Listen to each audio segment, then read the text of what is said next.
میرے رسول پاک علیہ السلام کا دروازہ سب سے بڑا دروازہ ہے، حضور کا دروازہ سب سے بڑا دروازہ ہے، لیکن میرے دوستو یاد رکھنا، نبی پاک علیہ السلام نے بھی لوگوں کو جب رستہ دکھایا ہے تو رب کریم کا رستہ دکھایا ہے، اللہ کا رستہ دکھایا، اللہ کریم کا رستہ دکھایا، لوگوں رب کی طرف توجہ کرائی۔ میرے رسول کریم سید عالم صلی اللہ تعالی علیہ وسلم نے لوگوں کی اللہ کی جانب توجہ کرائی اور لوگوں سے یہ کہا کہ وہ اپنے رب کریم کی جانب اپنا ذہن رکھیں، اپنی توجہ اپنے اللہ کی جانب مبذول کریں۔ میری بات کو اچھے طریقے سے سمجھیے گا، علم اللہ تبارک و تعالی عطا کرتا ہے تو اسے اللہ کی عطا ہی سمجھنا چاہیے۔ کچھ لوگوں کے پاس علم ہوتا ہے پر علم نافع نہیں ہوتا، وہ ٹامک ٹونجا مارتے رہتے ہیں ساری زندگی۔ علم کو اللہ کی عطا سمجھیں، اپنی عقل پر اپنے شعور پر زیادہ بھروسہ نہ سمجھیں، نظر اللہ پہ رکھیں۔ حضرت مولا علی شیر خدا کرم اللہ تعالی وجہہ الکریم سے کسی نے پوچھا تھا بڑا عالم کون ہوتا ہے؟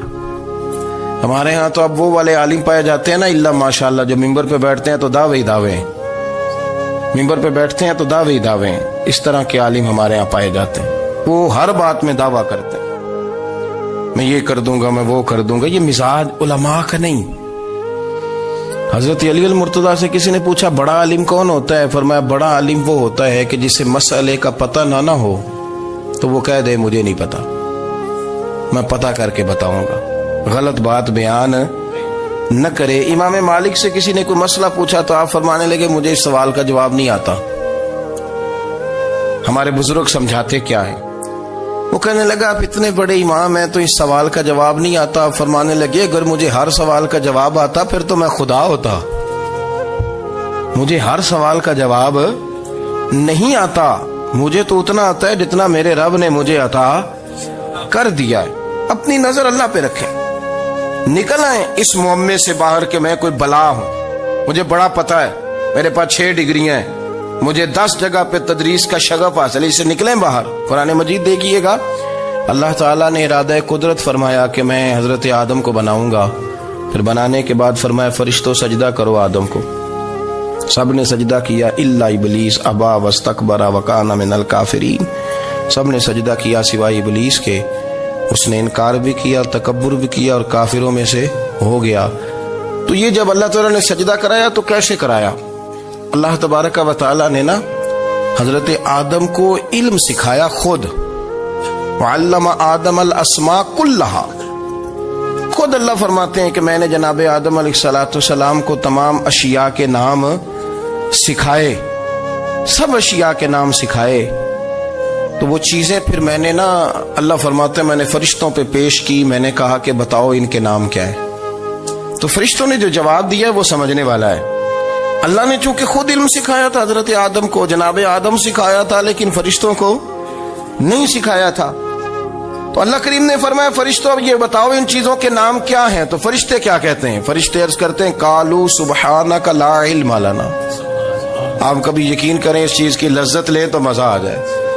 کہا قالوا سبحانک، کہنے لگے تو پاک ہے، قالوا سبحانک، کہنے لگے تو بھائی آدم علیہ السلام کو نام سکھا لیے، پھر فرشتوں کے سامنے وہ چیزیں پیش کر کے کہا ان چیزوں کے نام بتاؤ، تو فرشتے کیا کہتے ہیں؟ کہتے ہیں قالوا سبحانک، تو پاک ہے، لا علم لنا، ہمارے پاس کوئی علم نہیں، الا ما علمتنا، ہمیں تو اتنا پتہ ہے جتنا تو نے ہمیں سکھا دیا ہے، ہمیں تو اتنا پتہ ہے جتنا تو نے ہمیں، لا علم لنا، ہمارے پاس کوئی علم نہیں ہے، اتنا ہی پتہ ہے جتنا تو نے ہمیں سکھا دیا ہے، اس سے زیادہ ہمارے پاس علم۔ اور یہ کیوں تو نے ہمیں جتنا سکھایا اتنا پتہ ہے؟ فرشتے یہ نہیں کہتے یا اللہ تو زیادہ سکھا، آدم کو دیا تو ہمیں بھی دے، یہ نہیں فرمایا، فرمایا انکا انت العلیم الحکیم، اے اللہ تو علم والا بھی ہے اور حکمت والا بھی ہے، تجھے پتہ ہے کس کو کتنا دینا ہے، جتنا تو نے مناسب سمجھا جناب آدم کو دیا، اور جتنا تو نے بہتر سمجھا وہ تو نے ہمیں عطا فرمایا۔ تو اگر آپ کے پاس علم ہے، کہیں نالج ہے، اس کو اللہ کی عطا سمجھے۔ ہمارے ہاں بہت سارے لوگ بن کے بیٹھ جاتے ہیں، میں اکثر کہتا ہوں کہ پھر وہ دعوے کرتے ہیں میرے علاقے والے جاہل ہیں، میرے شہر والے جاہل ہیں، میرے خاندان والے پڑھے نہیں، یہ آپ کا دعویٰ ہے، یہ آپ کو خراب کر دے گا۔ ہم نے بہت سارے ایسے لوگ دیکھے جو بہت بڑے عالم تھے، لیکن اللہ جب لینے پہ آیا تو عقل ہی لے گیا، شعور ہی چلا گیا، حافظے ختم ہو گئے۔ آپ دیکھتے ہیں بڑھاپے میں کچھ لوگ ایسے ہوتے ہیں کہ جن کو یہ بھی یاد نہیں رہتا کہ میرا نام کیا ہے، میں کہاں ہوں، مجھے کدھر جانا ہے۔ تو اس وقت سے اللہ کی پناہ مانگیں اور اپنی نظر اپنے رب کریم کی جانب رکھیں، اللہ کی جانب اپنی نظر کو مبذول رکھیں۔ دوسری بات، علم کے بعد ایک چیز آتی ہے جس کا نام ہے ہدایت، جس کا نام ہے تقوی، جس کا نام ہے پرہیزگاری، جس کا نام ہے عمل، عبادت، ریاضت۔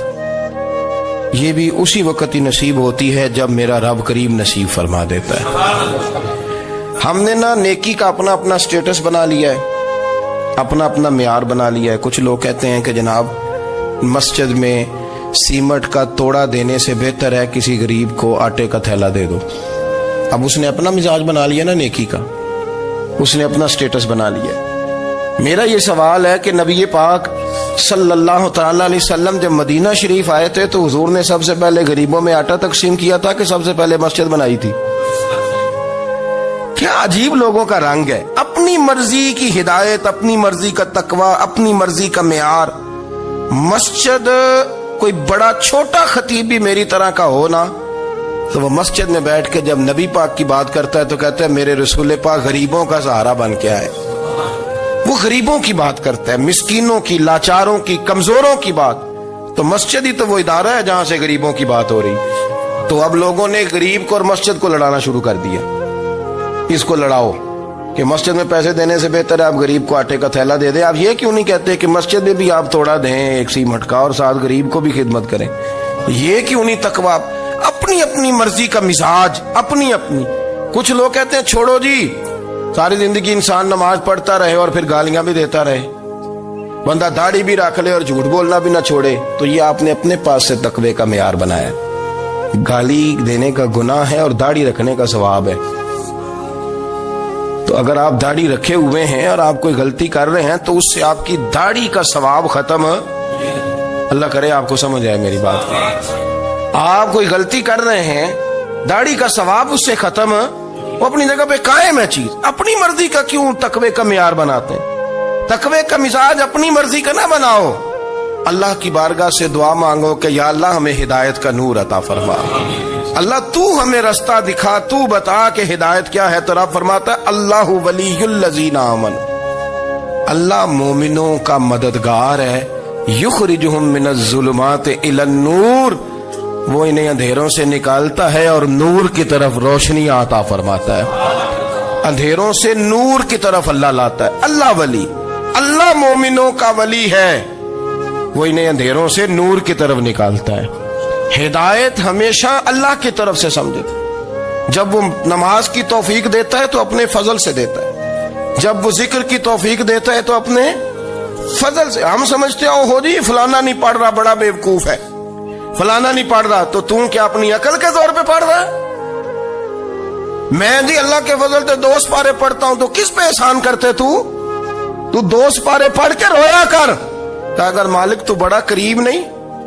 بڑے لوگ ہیں جن کو پورا قرآن حفظ ہے پر انہیں پڑھنے کی توفیق نہیں، تو انہیں فضل کیا اور مجھے توفیق دے دی ہے پڑھنے۔ رویا کر، پڑھ کے رویا کر، راتی ساری کر کر زاری، وہ نیند اکھاں تھی توندے تے فجرے اوہی گناہگار کہاون سب تو نیوے ہوندے۔ مہربانی کریں، ڈریں، نیکی کریں تو پھر ڈریں، پھر احساس پیدا کریں، پھر اپنے اندر وہ کمزوری لائیں کہ توبہ توبہ مجھے تو پتہ ہی نہیں، تو جانتا ہی نہیں۔ حضرت سیدنا امام اعظم ابو حنیفہ رحمۃ اللہ تعالی علیہ کے ساتھ ایک شخص کہتا میں نے نماز پڑھی، تو عشاء کی نماز تھی۔ یہ جو لوگ بڑے ہوتے ہیں نا، جن کے پیار کرنے والے بڑے ہوتے ہیں، ان کے گرد خوف بھی بڑا ہی ہوتا ہے، انہیں بڑا ڈر لگتا ہے، بڑی بعض اوقات آزمائش ہوتی ہے ان کی۔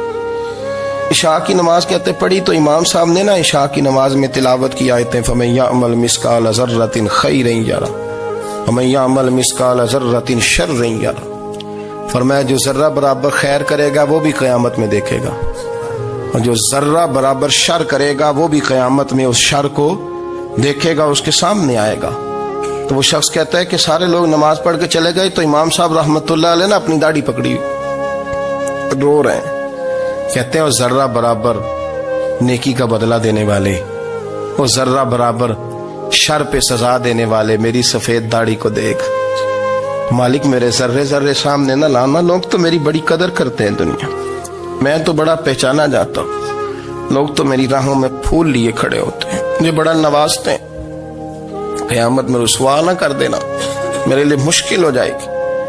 وہ کہتے ہیں میں نے امام صاحب کا درد دیکھا، مجھے کوئی کام تھا تو میں چلا گیا. میں نے کہا کہ وہ اس وقت اللہ کے حضور حاضر ہیں تو میں دوبارہ آؤں گا. کہتے ہیں میں تہجد کا وقت آیا تو امام صاحب وہیں بیٹھے تھے اور ان کی داڑھی آنسوؤں سے بھری ہوئی تھی اور زور سے داڑھی پکڑی ہوئی. کہنے لگے مالک رسوا نہ کر دینا، قیامت میں رسوا نہ کر دینا. یار جو ہدایت یافتہ لوگ تھے وہ تو ڈرے ہوئے تھے، وہ تو سہمے ہوئے تھے، وہ تو کہتے تھے یہ اس کا فضل نہیں، اس نے بلا لیا، یہ اس کا کرم نہیں. حضرت باعزید بستامی کسی کافر کو دیکھتے تو رو پڑتے، کہتے مالک تو کتنا قریب ہے، یہ بے ایمان رہ گیا، تو نے اپنے فضل سے مجھے اپنے نبی کا غلام بنا لیا. وہ رو پڑتے. یہاں تو لوگوں کا دعویٰ ہی بڑا ہے. نمازی اللہ خیر فرمائے وہ تو دوسروں کو گھورتا ہے، وہ کہتا ہے جنت کا میں مالک ہوں، کنجیاں میرے پاس ہیں، میں کسی اور کو گھسنے نہیں دوں گا. اور اگر 2-3 حج کر لے تو پھر تو وہ کہتا ہے کہ اب میرے سے پوچھ کے لوگ جنت میں جائیں گے معاذ اللہ. اور اگر وہ 2 4 5 7 دفعہ کوئی نفل پڑھ لے تو پھر وہ کہتا ہے چھوڑیں جی سارے لوگ بے عمل ہیں، میں اکیلا نیک ہوں. نہ ایسا کریں، اپنی توجہ اپنے رب پہ رکھیں، اپنی توجہ اپنے معین الملت والدین، عطائے رسول، ہند الولی، غریب نواز، خواجہ معین الدین چشتی، حضرت خواجہ اجمیر، شاہ اجمیر، شاہ اجمیر، والی ہندوستان. آخری عمر میں نا سارا دن روتے گزر جاتا، ساری رات روتے گزر جاتے، ذرا سی کوئی بات کرتا تو رو پڑتے، آنکھیں آنسوں سے بھری رہتی. کئی دفعہ اپنے بھی پریشان ہو جاتے ہیں نا کہ یار تو ایک بات کی جان ہی نہیں چھوڑ رہا. تو خواجہ قطب الدین صاحب بختیار کاکی سے لوگوں نے کہا کہ آپ مرشد سے بات کریں، اتنا بھی تو نہیں نہ رونا چاہیے، ہر وقت اس کے آنسو کی کریے. عاشق دا کام ہی رونا تونا تے بنا رویوں نہیں منظوری. یہ عاشق سدا ہی روندا رہندا ہے، پاویں وصل ہوئے تے پاویں دوری.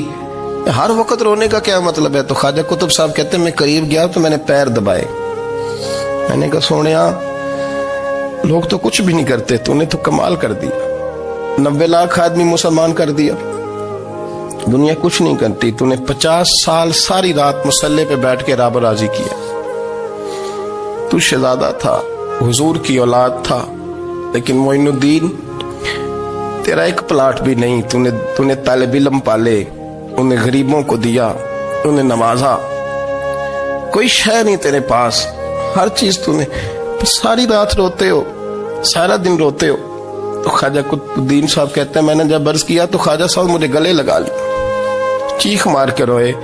کہنے لگے قطب الدین پتر داڑھی سفید ہو گئی، جانے کا وقت آ گیا.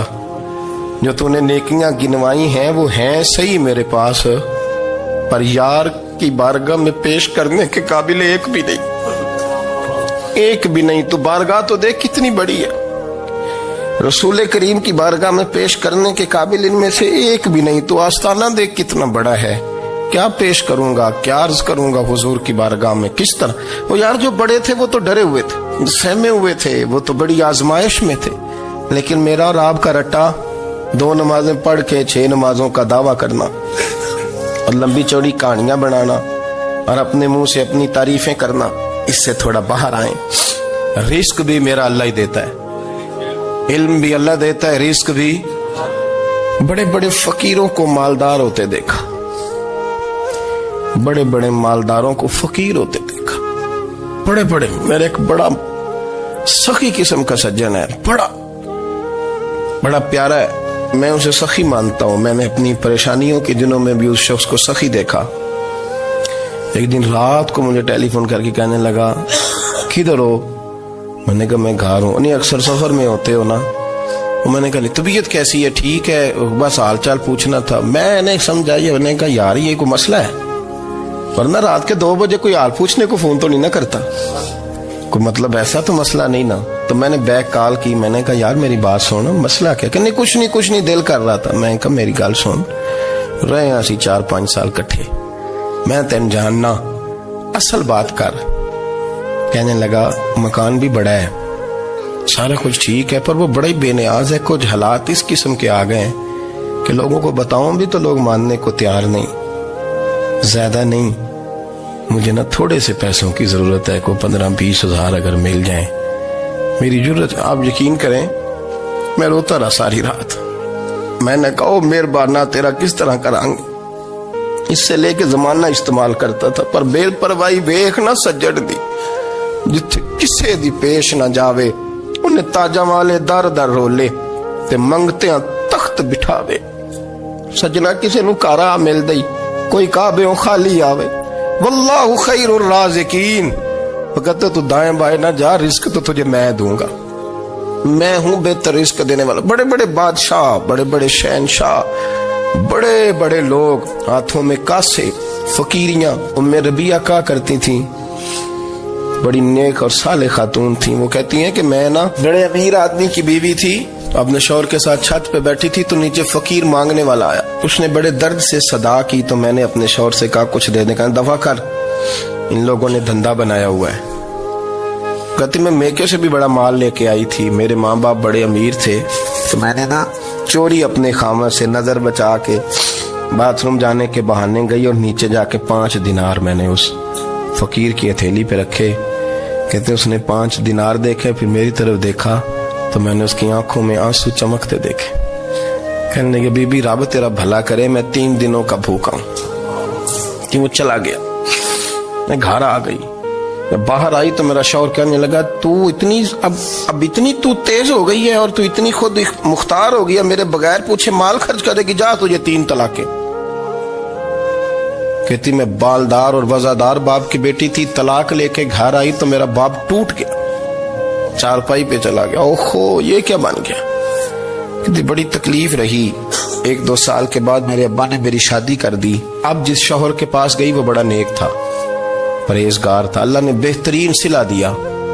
کتنی چھت پہ بیٹھی تھی, دروازے پہ فقیر آیا, میں نے شوہر سے کہا کچھ دے دوں. کہنے لگا 5 نہ دینا, 15 دینا, 20 دینا, میں فقیر ہوں, میں نے فقر سے دولت دیکھی ہے, اسے خالی نہ لوٹانا.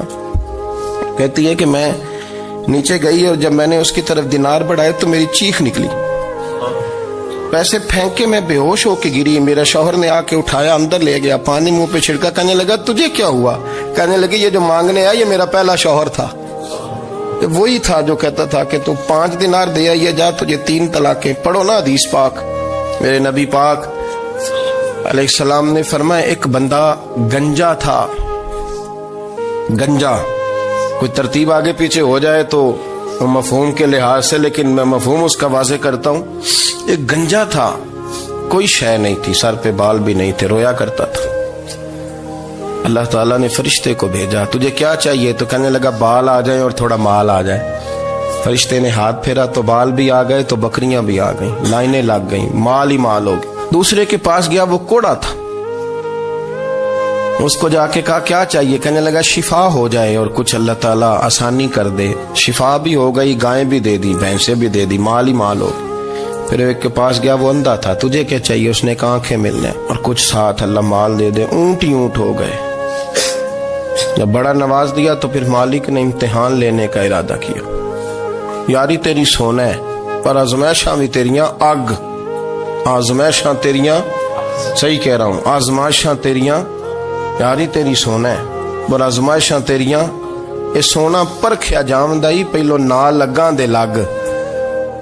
اللہ نے فرمایا آزمائش کرو. سب سے پہلے گنجے کے پاس آئے, اسے کہا اللہ کے رستے میں کچھ دیکھا نہیں لگا, میرے خرچے ہی بڑے, دیکھو تو صحیح کتنی مشکل میں وقت گزارتا ہوں, حال ہی کوئی نہیں. تو اس نے کہا میں نے تو سنا ہے تو گنجا اور بھوکا ننگا تھا. کہنے لگا میں تو جدی پوچھتی رہی سے اعظم ہوں, تجھے کس پاگل نے کہا ہے بھاگ جا؟ اس نے کہا اچھا جیسے تو تھا ویسے ہی ہو جائے. کھیت کھلیان اجڑ گئے, پھر سے گنجا ہو گیا. حضور علیہ السلام فرمانے لگے, پھر وہ اس کے پاس گیا جو کوڑا تھا, اسے کہا کچھ دے. کہنے لگا خرچے ہی بڑے,